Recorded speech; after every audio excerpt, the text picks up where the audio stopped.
AI, artificial intelligence, शाप की वरदान? हा प्रश्न आता असा विचारण्याची वेळ आली. त्याचं कारण असं आहे, AIमुळं बरीचशी उत्तरं तुम्हाला काही सेकंदात मिळतात. ChatGPT, अँथ्रोपिक अशी जी काही आता AIची मॉडेल्स सर्रास वापरली चालली आहेत. त्याच्यामुळं असं म्हटलं जातं की बरीचशी कामं वेगाने होत आहेत. माणसाला समजा एखादं प्रूफ रीडिंग करायला जेवढा वेळ लागायचा त्यापेक्षा कमी वेळामध्ये AI ते प्रूफ रीडिंग, तो उतारा तुमच्या डोळ्यासमोर आणून देतो. ज्या ठिकाणी माणसाच्या सोयीसुविधा उत्पन्न होतात टेक्नॉलॉजीच्या माध्यमातून, त्याच ठिकाणी तीच टेक्नॉलॉजी याच माणसाला घातक ठरू शकते असं सिद्ध झालं आहे. न्यूयॉर्क टाइम्समध्ये एक बातमी आलेली. रलमॅन नावाचे कोणी वैज्ञानिक, त्यांनी विचारले काही प्रश्न, पण त्या उत्तरांच्या अनुषंगाने या ChatGPTकडून, चॅटबोटकडून त्यांना मानवाला त्याचा आपण विनाश कशा पद्धतीने करू शकतो, जैविक हत्यारं कशा पद्धतीने तयार करू शकतो आणि त्या जैविक हत्यारांचा उपयोग ज्या सार्वजनिक व्यवस्थेमध्ये जास्तीत जास्त माणसांची गर्दी असते त्या ठिकाणी त्या जैविक हत्यारांचा वापर करून एकाच वेळेस जास्तीत जास्त माणसांचा विनाश आपण कशा पद्धतीने घडवून आणू शकतो अशी सगळी त्यांनी नियमावली, अशी सगळी माहिती, काही गोष्टी न विचारताही त्या वैज्ञानिकाला या चॅटबोटकडनं मिळाल्या. आता असं जर होत असेल तर मग अतिरेकी विचाराचे जे काही लोक वावरत असतात समाजात, त्यामध्ये गेल्या काही महिन्यांपूर्वी घडलेल्या घटनांचा जर आढावा घेतला तर हायली क्वालिफाईड लोकसुद्धा या आतंकवादाला एक वेगळं रूप देण्याच्या तयारीत असताना पकडले गेलेत. अशा लोकांच्या हातीसुद्धा ही टेक्नॉलॉजी अतिशय सहज सध्या उपलब्ध आहे.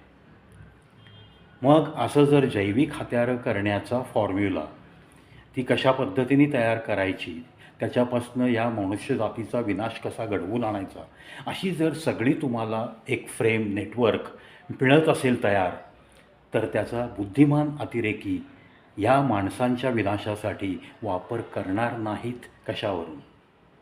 नक्कीच करतील. असंच डीप सर्चमध्ये एका वैज्ञानिकाने काही प्रश्न विचारलेले असताना त्यालासुद्धा या माणसाच्या विनाशासाठीची जी काही एक रासायनिक हत्यारं तयार करायची त्याच्याविषयीसुद्धा न विचारता माहिती पुरवली गेली, माहिती मिळाली. आता सगळीकडे समाजामध्ये सध्या डांगोरा पिटला जातो आहे की AI, आर्टिफिशियल इंटेलिजन्समुळं कॉम्प्युटर क्षेत्रामध्ये, इन्फॉर्मेशन टेक्नॉलॉजी या क्षेत्रामध्ये कार्यरत असलेल्या इंजिनियर्सच्या नोकरीवरती नक्कीच दगा येणं सुरू झालेलं आहे. मध्यंतरी एका कंपनीने ओरॅकल 12,000 लोकांना एक मेल पाठवला आणि घरी बसवलं. ही सर्वश्रुत असलेली एक बातमी. या बातमीचा नंतर खूप उहापोह केला गेला. आता नंतर माणसाला विसरण्याची जी शक्ती दिली आहे ती खूप महान शक्ती असं म्हटलं जातं. या बातमीच्या त्या 12,000 लोकांचं नंतर पुढे काय झालं याच्याबद्दल जर काही बातम्या आल्या असत्या तर आनंद वाटला असता.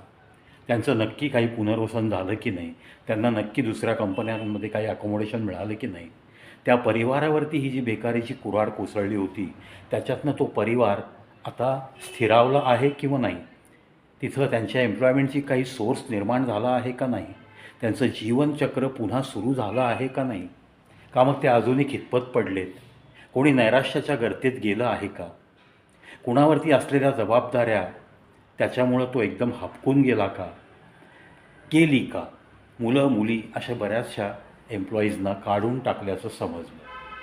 त्याच पद्धतीने आता या AIचा असा बोलबाला झाला आहे की जिथं जिथं म्हणून रिपीटेड टास्क, म्हणजे एखादं काम 15 ते 20 माणसांना रिपीटेडली करावं लागतं रोज, त्याच्यामध्ये जर ॲटोमेशन या AIमुळं झालं तर नक्कीच त्या 15-16 लोकांपैकी 2च लोक कामावर ठेवले तरीही कंपनीचं काहीही अडणार नाही, अशी परिस्थिती आहे.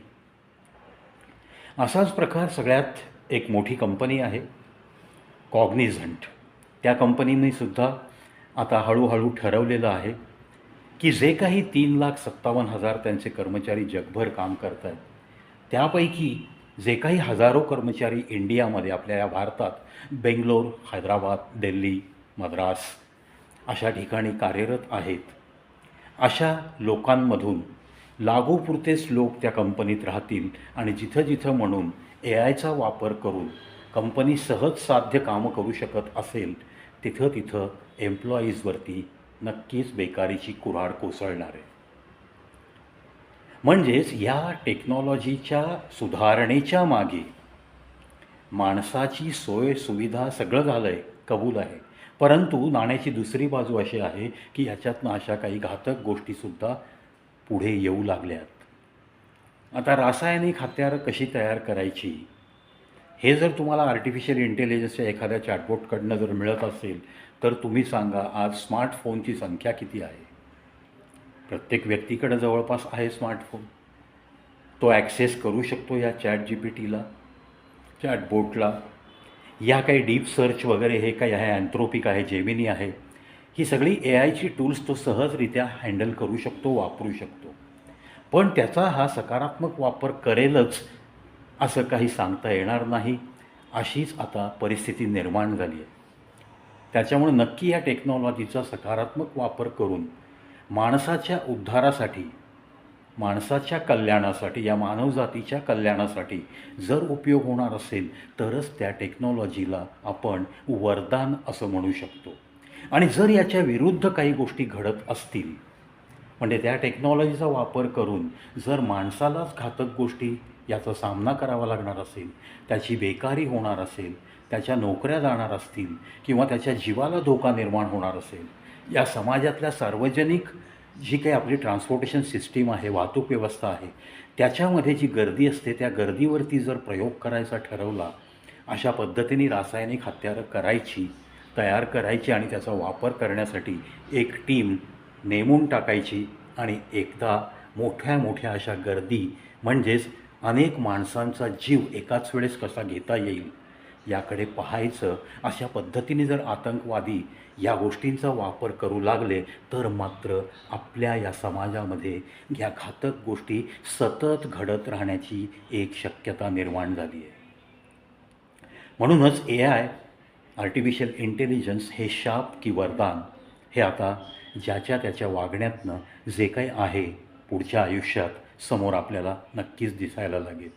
निदान सत्सत विवेकबुद्धी जागृत असलेल्या प्रत्येक बुद्धिमान माणसाने या गोष्टींचा सकारात्मकच उपयोग करण्यात यावा, अशी प्रत्येकाने आपल्या आपल्या मनाला एक शपथ घालावी आणि मग या टेक्नॉलॉजीचा उपयोग या मानवजातीच्या कल्याणासाठी कसा होईल याकडेच लक्ष देत जगावं, याच अपेक्षेसह या व्हिडिओत इथंच थांबतो.